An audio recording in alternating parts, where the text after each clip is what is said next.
The flames reached 20 feet into the night sky, turning the calm lake into a mirror of hellfire. People screamed. Flashlights scattered wildly across the shoreline. Karen Dobson, queen of the HOA, barked into her phone, her voice shrill and shaky, claiming she was the victim. And there I stood, barefoot, silent, on the old dock, my coffee cup forgotten at my feet, watching my boat, the one I had built, patched, loved, splinter and crumple into burning fiberglass. It hissed as the water swallowed its cracked belly. I didn't flinch. Not once.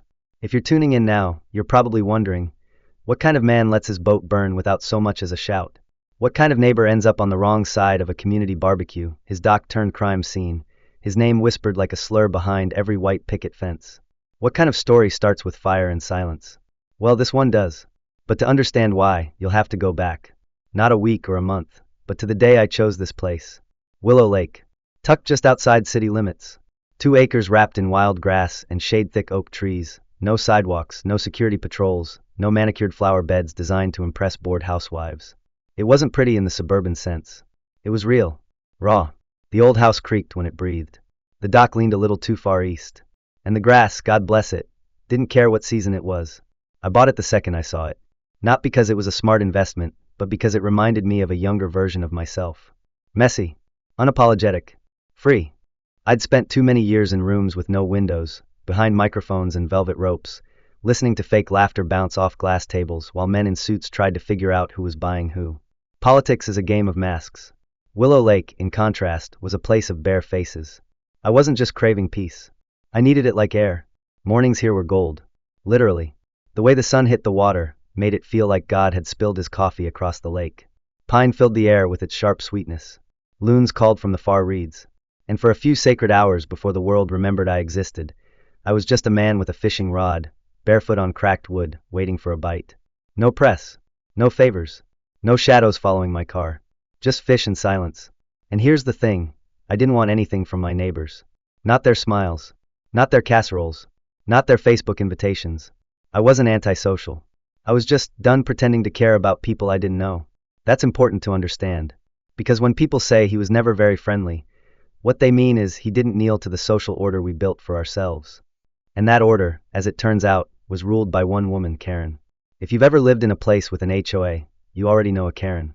Clipboard. Power walk. Smile that never quite touches the eyes. She materialized the same week I moved in. One afternoon, I was reeling in a fat base, jeans damp, feet wet, grinning like a kid when I heard her approach, heels clacking on old wood, throat clearing like a court summons. I turned, and there she was. Arms crossed, visor tilted like a soldier on parade. "Excuse me," she said, voice clipped. "Do you have permission to fish here?" I blinked, confused. "Yes, ma'am. Willow Lake is public access. County Ordinance 24-113. I even tipped my cap, hoping she'd take the hint. She didn't. She stepped onto my dock like she owned it, her shoes too clean, too white to belong anywhere near honest work. "This is Willow Creek Estates property," she said. "Lake access is for residents and their guests only. Fishing is prohibited without HOA authorization." I smiled. "With all due respect, my property sits outside your HOA's jurisdiction. And this lake," I gestured to the rippling water behind me, "it belongs to the county. Always has." I turned back to my rod, expecting that to be the end of it. I underestimated the size of her ego. What followed wasn't a conversation. It was a campaign. The next morning, a fine was duct taped to my front door. Unauthorized use of HOA amenities $250. Written in red like blood. I laughed. I burned it. I shouldn't have. But damn, it felt good. That was mistake number 1. Over the next week, more notices came. Improper boat storage. Unauthorized dock repair. Violation of landscaping aesthetics. It would have been funny if it weren't so pathetic. I knew the law. Better than anyone. County lines were clear. I'd had my attorney check it 3 times before closing. Karen's authority ended at the fence post that marked the HOA's boundary, and my land sat 20 feet beyond it. Her rules didn't apply to me. But she didn't care about rules. Karen cared about order. Her order. And I was disorder incarnate. A wild card. A man who didn't attend committee meetings, or wave at the mailman, or paint his shutters beige. I was the virus in her spreadsheet. And so she did what petty tyrants do best. She mobilized the sheep. You could feel the neighborhood shift. It started with small things. Fewer waves. Less eye contact. One neighbor stopped jogging past my house. Another moved her kid's sandbox farther from our shared tree line. I became that guy. The outsider. The disturbance. And the HOA, like all good cults, closed ranks. What they didn't know, what Karen couldn't possibly fathom, was that I was documenting everything. Every fake fine, every passive-aggressive note, every act of hostility, no matter how small. I wasn't some retired vet with too much time and a vendetta. I was patient, strategic. I didn't rise to the bait. I didn't yell. I didn't threaten. I logged. I prepared. I waited. Because in politics and war, the first move is rarely the loudest. It's the quietest one, the most forgettable, the one that looks like weakness until it snaps your neck. Karen thought she was applying pressure. She didn't realize she was laying the foundation for her own collapse. And in those early days, I still believed she'd tire of the game, that she'd find someone else to police.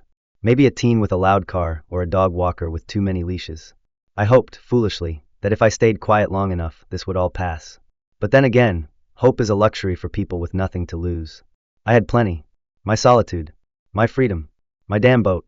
And as I stood there, watching it burn, watching Karen fake tears while smoke curled around her perfectly ironed khakis, I knew something I hadn't wanted to admit until that moment. This wasn't a feud. It was a siege. They didn't want compliance. They wanted surrender. And the only question left was, would I give it to them? Or would I teach them what happens when you push the wrong man too far? You tell me, where would you have drawn the line? And more importantly, what would you have done when they crossed it? She came back the next morning. Not Karen herself, but her presence, painted across my front lawn in bright orange chalk like a warning sign in some forgotten language. Lake rules, residents only. The letters were crude, uneven, the work of someone who wanted to feel powerful, but was too cowardly to leave a signature. I stood there for a while, coffee steaming in one hand, hose in the other. Then I washed it away with a smile and a whisper. You're going to regret that. Because here's the thing about people like Karen, they never stop. They can't. Once control becomes their oxygen, they'll burn down the whole forest just to snuff out a campfire they didn't light. But I wasn't just another camper. I was the guy who used to draw the damn fire codes. The fines continued, of course. This time, they upgraded their delivery method. Instead of duct tape on the door, I started finding folded notices in my mailbox, slipped between bills and pizza coupons. Some bore fake signatures. Others had no return address. All of them referenced violations that either didn't exist or weren't enforceable. Unapproved flora adjacent to water structure. That one made me laugh out loud. They meant the cluster of wildflowers that bloomed naturally near the dock. Improper outdoor equipment display. Translation, my old fishing chair. Unauthorized vehicular obstruction. I'd parked my truck in my own driveway, angled slightly due to tree roots. The reach was becoming ridiculous, and I knew it. What they didn't know was that I had already installed 3 security cameras, discreet, tucked into the eaves, streaming to a hard drive no one could access but me. I had also mapped out every boundary line down to the inch, using county data and satellite imaging. But I wasn't going to sue. Not yet. Let them dig. Let them bury themselves. That was the plan. Until they went after the boat. It happened 3 weeks in, just after sunset, when the lake turned copper and the wind died down like a held breath. I had come back from town, groceries in one hand, boots damp with summer rain, when I noticed something off. A scratch, long and deliberate, snaked across the port side like a scar that hadn't healed right. Not accidental. Not nature. The kind of damage someone makes when they want to be felt, not seen. The next day, the tires on the trailer were slashed. Both of them. Not punctured, cut. Clean and precise. The kind of job you do with a utility blade and gloves. I didn't curse. I didn't panic. I just fixed them. Quietly. Efficiently. But that night, I added 2 more cameras, infrared, motion sensitive, concealed under the dock's edge where no one would think to look. A week later, one of those cameras captured the first face. Not Karen. Not even someone I recognized. A teenager, maybe 16, stumbling through the reeds like a deer in headlights, holding a can of spray paint and a baseball bat. The footage showed him hesitate, looking back toward the road. Then he dropped the can, kicked it into the water, and ran. I didn't call the sheriff. Not yet. I cataloged the footage, made copies, stored it offline and in the cloud. I started to see the pattern. Karen wasn't just issuing fines. She was weaponizing culture, turning the neighborhood into her personal surveillance state. I began receiving emails from untraceable domains. Messages like, "Your behavior is being watched. Comply," or "This community values order. Consider relocating." Some were veiled. Some were blunt. All of them reeked of panic disguised as authority. So I responded. Not with words. With silence. I waved at every HOA patrol car that passed, exaggerated and cheerful. I left my lights on at night, porch lit, American flag hanging just enough to flutter. I started fishing more often, twice a day. Every cast a message. Every line in the water a middle finger to their fantasy of domination. They called a meeting. A community safety discussion. I wasn't invited. But word spread anyway. Lisa, a kind neighbor 2 doors down, dropped off banana bread and murmured over the doorstep. They're trying to ban fishing altogether. They think if they rewrite the bylaws, you'll leave. I smiled. Let them try. Because HOA bylaws can't override county law. Not unless they own the water. And they didn't. Willow Lake was public. Protected. Historical even. I had already pulled the original grant documents from archives. The land was purchased with taxpayer funds decades ago. Karen's authority ended the moment her sneakers touched the public shoreline. But she was getting desperate. And desperate people get sloppy. I found sugar in the gas tank a week later. Not just a handful. A full bag poured straight into the opening and sealed with duct tape. They'd hoped I wouldn't notice before starting the engine. That it would destroy the system from within. But I had already stopped fueling at night. Already started checking twice, 3 times. I cleaned it out, filed a report with the sheriff's office, gave them the footage. They shrugged. Said they'd keep an eye on it. Small towns don't move fast when the problem wears a visor and bakes cookies for fundraisers. The next morning, someone had taken a crowbar to the outboard motor. Dented the frame. Tore the upholstery. Left pieces of plastic and vinyl scattered like breadcrumbs along the dock. That was when I stopped smiling. That was when I stopped pretending this was about fishing. They were trying to break me. Not legally. Psychologically. Make me feel unsafe, unwelcome, unworthy. They wanted me to walk away. But I'd built my entire career on not blinking when the threats got personal. I once outlasted a state senator who tried to have me audited. I once faced down a committee chairman in a closed-door session, so tense the walls still echo when you whisper. Karen Dobson was a mosquito by comparison. But even mosquitoes can draw blood if you ignore them long enough. That night, I left a note. Just a single sheet of paper, taped to the mailbox. No threats. No insults. Just 4 words in thick black ink. I'm done being nice. By morning, it was gone. And so were the threats. For 2 days, nothing. No chalk. No messages. No sabotage. Just birds, wind, and the gentle slap of water against pilings. Then came the tow truck. It wasn't local. The decals were magnetic, half-peeling. Lakeview Recovery Services. A name that didn't exist in any registry within 50 miles. 2 men climbed out. One wore a cap so low I couldn't see his eyes. The other was wide enough to block the sun. They didn't look at me. Just walked straight toward the boat, clipboard in hand. Can I help you? I asked, stepping off the porch. The skinny one smiled, but it didn't reach his voice. HOA requested removal of unauthorized watercraft. Got a county order? I asked, pulling my phone from my pocket, camera already rolling. He hesitated. Oh no, but the HOA president signed. That's not enough, I cut in. This property is outside their jurisdiction. You touch anything on this dock, it's felony theft. I paused, raised my phone higher. And this little encounter? It's already backed up to 4 locations. The big guy muttered something and turned around. They drove off. Fast. Kicking up gravel like a storm retreating. I didn't smile. I sent the footage to 3 people. My lawyer, my county liaison, and a local journalist who owed me a favor. Karen was no longer playing HOA president. She was escalating into criminal territory. And if she thought she could do it quietly, she'd miscalculated. The next time I saw her, she was standing at the edge of my property again, arms folded, lips drawn tight like a wound that wouldn't clot. You're making this harder than it needs to be, she called out. Just follow the rules. I walked right up to the line, right up to the invisible border she believed gave her power. I held up my phone. Smile. You're already internet famous. She flinched. Just a little. But it was enough. Enough to know the tide had turned. Enough to know the queen bee was beginning to feel the heat of her own hive. And I hadn't even started the real retaliation yet. By the time the 3rd month rolled around, the war was no longer cold. It had become something else, quieter, yes, but more invasive. Like mold creeping beneath wallpaper, unseen until the entire foundation starts to rot. They weren't just trying to wear me down anymore. They were trying to poison the air I breathed. It started with the mailbox. One morning I opened it to find a single white envelope. No return address. No stamp. Just the word "move" typed in bold, blocky letters. No other content. Just that one word, like a command from some faceless overlord. I didn't react. I didn't even frown. I just added it to the growing stack of anonymous communications in the fireproof cabinet I'd set up in the guest room. A day later, another envelope appeared. This time it said, "You don't belong here." A third one read, "Accidents happen." There was no need for translation. The message was clear. They were escalating, trading bureaucracy for intimidation. Karen and her people had stopped pretending. But the strange part was, I didn't feel fear. Not the kind they hoped for. What I felt was something colder. Steadier. A kind of sharpened awareness that locked into place like a scope on a rifle. They had made a mistake. They believed harassment would push me to fold. What they didn't understand was that I had spent decades sharpening my teeth on steel. Political backroom deals, court hearings, closed-door briefings. I'd been trained by monsters and made peace with mine. The more they pushed, the more surgical I became. I installed motion sensors across the property, infrared detection linked to a silent alarm system routed directly to my phone. I upgraded the cameras to night vision with license plate recognition. I began logging vehicle traffic past my property with timestamps and footage.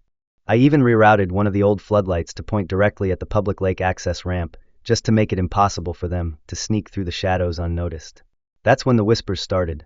Not the kind you overhear at grocery stores. The kind you feel. The kind where conversations stop when you walk into a room. Where baristas at the local cafe suddenly forget your usual order. Where familiar faces blink a little too long before turning away. Karen had started a narrative campaign.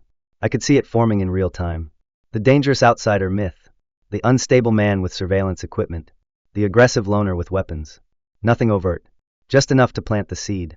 The HOA newsletter, usually filled with garden tips and bake sale flyers, suddenly had a column titled Community Safety Awareness.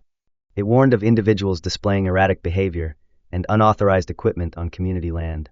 My dock was pictured, blurred slightly but unmistakable. The caption read, "Is this legal?" I clipped the article, added it to the file. That night, the floodlights tripped at 2:14 a.m.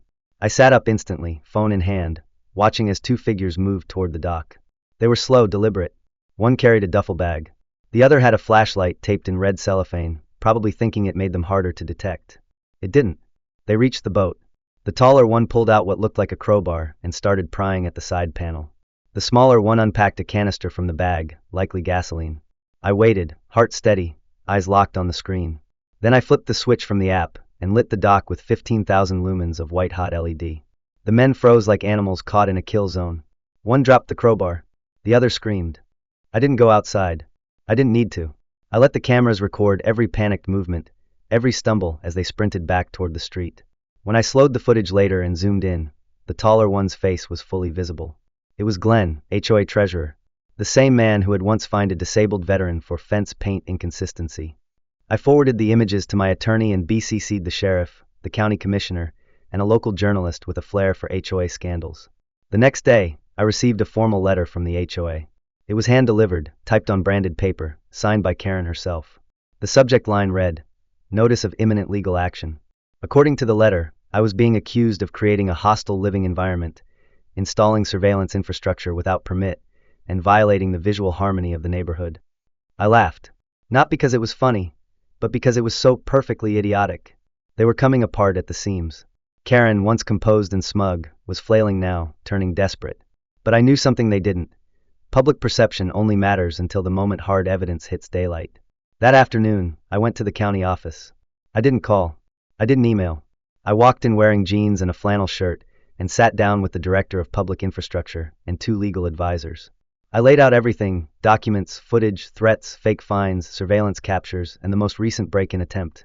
When I finished, there was silence. One of the advisors leaned back and exhaled sharply. The director cleared her throat and said, "We'll be opening an investigation." I smiled. Good.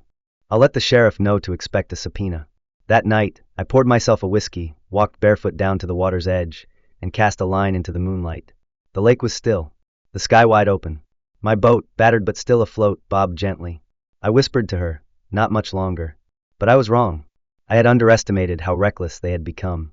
The next day was Community Day, an annual HOA-sponsored event with barbecue, bounce houses, face painting, the whole suburban utopia fantasy. I stayed on my property, of course. I wasn't about to be paraded like a zoo animal for their amusement. Instead, I worked on patching the boat, replacing some wiring they'd damaged during the last attempted sabotage. I heard the laughter and music drift across the water, a hollow sound like a memory from someone else's life. It wasn't until mid-afternoon that I smelled it. Sweet, sharp, chemical, burning. I turned. Smoke. Thick, black, rising fast from the back of the boat. I ran. By the time I reached the dock, flames were licking up the vinyl seats, chewing through the frame. Someone had doused the motor with accelerant and ignited it. I grabbed the extinguisher. Useless. The fire was too far gone. People began to gather. Karen rushed over, shouting instructions like she was leading a disaster response team. "This is why we have rules," she screamed. "This is what happens when one person ignores community standards." She pointed at the burning boat like it was proof of my failure. A spectacle she had orchestrated, now using as evidence. I said nothing. I filmed everything. The fire department arrived minutes later. The sheriff soon after. Deputy Harmon walked the scene, took statements, frowned at Karen's overly prepared file folder. She handed him a manila envelope thicker than a legal brief. Everything's documented, she said. His negligence is a danger to everyone. I stepped forward. Calm. Steady. Deputy, I have security footage. Multiple break-in attempts. Vandalism. 2 faces identified. I have logs, timestamps, and a signed letter from the county confirming this land falls outside HOA jurisdiction. Harmon looked from her to me, eyes weighing politics against fact. I'll open an investigation, he said. No accusations yet, but I'll need your footage. I nodded. Karen smiled, thinking she had won again. But she didn't know what I had in my back pocket. Not just evidence. Influence. Leverage built over years. And she had just lit the match in front of half the county. I stood by the smoldering remains of the boat, the sickly sweet scent of melted fiberglass curling into my nostrils, and I knew this wasn't about lakeside rules anymore. This was a coup, and it had just backfired. The fire wasn't the end. It was the beginning. Because you don't burn a man's boat and expect him to fish from the shore. You burn a man's boat, and you better pray he doesn't build a fleet. The morning after the fire, I woke to the scent of scorched fiberglass still lingering in the air like a ghost that hadn't realized it was dead. Ash had drifted across the porch overnight, collecting in the corners like silent testimony. I poured my coffee without looking out the window, because I already knew what I'd see. The charred skeleton of what used to be a boat, now nothing but twisted metal and cracked resin. But that wasn't the part that stayed with me. What stuck in my mind was the look on Karen's face as the flames climbed higher, the mask of concern that couldn't quite hide the satisfaction in her eyes. She hadn't lit the match. Of that I was certain. Karen never got her hands dirty. But she had built the stage, handed someone the lighter, and turned the crowd toward the performance like a seasoned maestro. And then she delivered her lines perfectly, framing me as the careless outsider, the threat to community peace. It was a theater of accusation, and I had let her have opening night. But she hadn't realized something crucial. That fire? It burned away more than my boat. It burned away my restraint. That morning I made a list. Not a reaction. A blueprint. First, I contacted the county building and safety office, requested immediate permit audits for every structure tied to Willow Creek HOA. The clubhouse, the tennis courts, the maintenance sheds. I asked politely, framed it as a concern for community safety. Bureaucracy doesn't need outrage to act. It needs reason. I gave them plenty. Next, I called the county assessor's office. I flagged Willow Creek's property tax history for the past 5 years. Suggested there might be discrepancies in land use declarations and non-residential exemptions. Again, no accusation, just a request for transparency. Then I picked up the red line. The number no one outside the inner circle had access to. Special Investigations Division. Financial misconduct. Shell vendors. HOA dues being funneled into landscaping companies that didn't exist outside an LLC registered in Nevada. I didn't even need to offer proof. Just a credible enough pattern to make the dominoes wobble. And I had that in spades. Karen had been so obsessed with destroying me that she'd left trails everywhere. Duplicate invoices. Overlapping service requests. Board meeting minutes with missing timestamps. It was all there. All I had to do was tip the first one. By noon, the machine was moving. Quietly, officially. 3 departments had opened preliminary files. I knew the timing wouldn't be immediate. That wasn't the point. I was setting the table. Meanwhile, I paid a visit to an old friend, Sheriff Colton. We'd hunted elk together in the Highlands back when neither of us had gray in our beards. I didn't bring a lawyer. I didn't need one. I laid out everything, footage, emails, the staged violation notices, the anonymous letters, the vandalism, and finally, the arson. He didn't interrupt. Just leaned back, arms crossed, the lines around his eyes deepening with each new piece of evidence. When I finished, he said, "You want this quiet or loud?" I didn't hesitate. "Loud," I said. "Very loud." As luck would have it, the HOA had called for an emergency board meeting that Thursday evening to address recent safety concerns. Their words, not mine. I made sure Colton had the subpoenas timed perfectly. Every board member was going to be present. No missed deliveries. No excuses. While the deputies handled the official strike, I finalized my own. I spent the rest of the day gathering every bit of documentation I had, making backup copies, labeling files by category. I created a secure drive, shared only with a lawyer and a trusted journalist I'd once helped expose a corrupt city councilman. I didn't just want to win. I wanted the whole rotten system to collapse under the weight of its own hypocrisy. The night of the meeting arrived fast, the air thick with that southern summer damp that makes your shirt cling and your patience thin. I dressed down, jeans, boots, a simple shirt. Blended into the crowd of homeowners that packed the community center like spectators at a trial they didn't know was coming. Karen took the stage with her usual performance-ready smile. Clipboard in hand, pearls around her neck like armor. "We understand that recent events have caused concern," she began. "We are here to reaffirm our commitment to safety and order." She barely finished her sentence when the doors opened. Not a knock. Not a whisper. A full swing. 6 deputies entered in formation. Sheriff Colton walked behind them, holding a manila folder fat with subpoenas. The room fell dead silent. He didn't rush. Didn't shout. He just read names. One by one. Karen Dobson. Ted Carmichael. Glenn Bishop. Lydia Burns. Each name like a thunderclap. Each recipient a ghost of themselves, pale and stunned. Karen opened her mouth to object, but nothing came out. The sound of paper hitting her clipboard echoed louder than any speech she could have given. People began whispering. Then asking questions. Then demanding answers. "Where's our money? Why did my neighbor get fined for a flag but others don't? Why does the pool leak every summer when dues keep rising?" It was a flood. Years of suppressed frustration boiling over. I didn't speak. I didn't need to. The crowd did it for me. And Karen? She didn't even try to run. She just stood there, frozen, clipboard hanging limp in one hand, her kingdom unraveling in real time. Over the next few weeks, everything came tumbling down. Investigations uncovered a web of financial misconduct. HOA dues had been funneled into fake landscaping companies, consulting fees that traced back to family members, and kickbacks on maintenance contracts. The clubhouse had multiple unpermitted upgrades. The tennis court resurfacing had been billed twice. Karen had overplayed her hand for years, and the only reason it hadn't collapsed sooner was because no one had challenged her. Until now. Civil suits were filed. Class actions followed. County inspectors condemned the clubhouse temporarily. Bank accounts were frozen.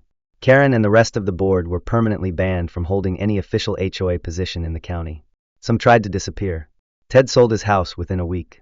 Glenn attempted to transfer his assets, but got caught in a freeze order. Lydia quietly resigned and moved to a retirement village upstate. Karen? She stayed just long enough to watch the for sale sign go up on her front lawn. I bought her house at auction. For pennies on the dollar. I never moved in. Instead, I filed permits to tear it down and replace it with a public fishing dock. Accessible. Free. No HOA required. The irony wasn't lost on me. The woman who tried to control access to the water now had her living room replaced by benches, rod holders, and a plaque that read, "For the people." For the lake. We held a small gathering at the opening. Kids ran along the dock. Old-timers swapped fish stories. Someone brought a grill. I stood at the edge, line in the water, coffee in hand, and breathed in the quiet. Not the kind of quiet that comes from isolation. The kind that comes from peace. And behind me, the ashes of an empire that had built itself on control, now swept away by something far stronger, consequence. Karen thought she could control the lake. She forgot that some waters belong to everyone. And some men don't scare. They wait. They record. They endure. And then, when the time is right, they burn down the whole rotten playhouse with nothing more than truth and timing. It didn't end with the dock. That was just the punctuation mark, not the epilogue. Real change doesn't come from a single explosion of justice. It comes from the slow grind afterward, when the dust settles and people finally look around and realize just how much they tolerated, how deep the rot went. Karen's house was gone in 3 weeks. The demolition crew came early on a Tuesday morning, their engines growling as they tore through what remained of her once immaculate 2-story shrine to control. I didn't watch from the porch. I watched from the dock, coffee in hand, letting the rhythmic pulse of water against would keep my heartbeat steady. People stopped by, not out of curiosity, but something closer to reverence. Some waved. Others said nothing at all, just stood in silence for a moment, then turned and left. It was enough. I had won. But that wasn't the word I used. Victory implies a contest between equals. This had never been a fair fight. Not once Karen decided to escalate it beyond ordinances and neighborhood politics. Not once she crossed the line into sabotage and intimidation. She didn't lose to me. She lost to the very system she thought she controlled. What came after was slower, more subtle. A reshuffling of the neighborhood's DNA. The new HOA was temporary, formed under county oversight, with a state mediator assigned to every board decision until elections could be held. People started talking again. Not loud, not celebratory, but honestly.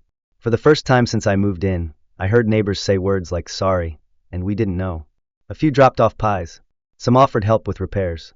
Lisa, who'd warned me early on about the fishing ban, came by with a carton of lemonade and a request to have her son help stain the dock. I let him.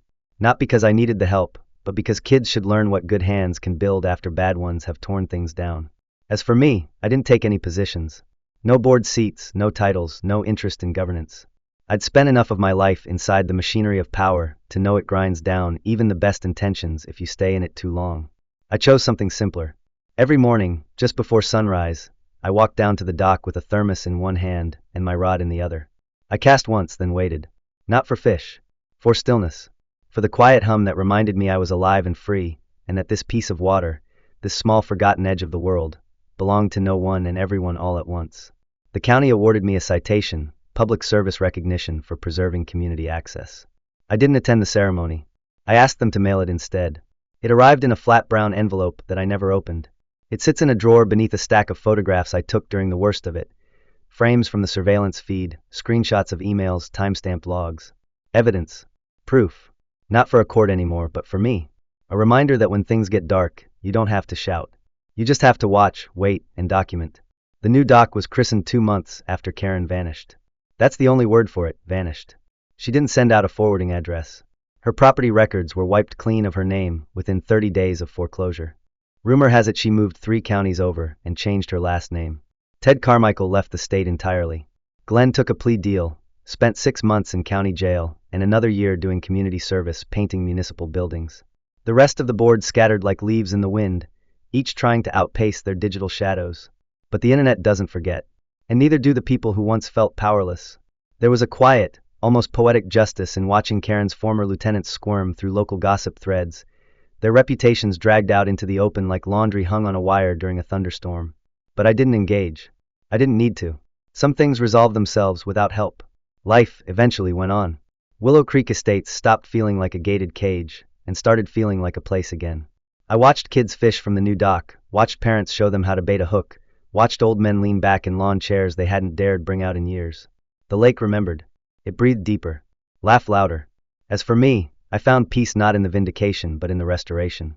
One evening, just after sunset, I walked the length of the dock and paused at the plaque embedded at its base. It wasn't elaborate, just metal and wood, carved with 13 words, in honor of public access and the spirit of the lake. I didn't sign my name to it. That was never the point. I wasn't looking for legacy. I was looking for silence. For space. For sovereignty over a small part of the world that asked nothing but respect in return. And yet sometimes, even in the quiet, people find you. One afternoon, a man in his 50s approached me while I was tying a new lure. Said his name was Matthew. Used to be part of the HOA's finance subcommittee. Said he never liked what they were doing, but didn't know how to stop it. He'd been paying into those fake vendors for 2 years before he even realized it. Then he looked down at the dock beneath his feet and said, "You gave us this. Even after everything. Why?" I looked at him. Not unkindly. Because the lake deserved better. And maybe, I added, so did all of you. He didn't answer. Just nodded and left. That night, I stayed out longer than usual. Watched the stars bleed across the sky like ink spilled in water. And for the first time in months, I felt something deeper than relief. I felt release. Not from the battle, but from the burden. It was over. Not in the way that stories usually end, with a line drawn or a door closed, but in the way that only real life allows. With breath. With time. With morning light spilling across a lake that no longer needed defending. I still fish every morning. And every evening. Not out of habit, but out of gratitude. The dock is no longer mine alone. Sometimes I have to share it with teenagers laughing too loud, or retirees arguing about tackle brands. But that's the price of freedom. You don't own it. You maintain it. Like a boat. Like a promise. And when strangers pass by and ask about the story, about the fire, the lawsuits, the war that tore the HOA apart, I just smile and say, it's a long one. Then I cast another line. And the lake, as always, listens.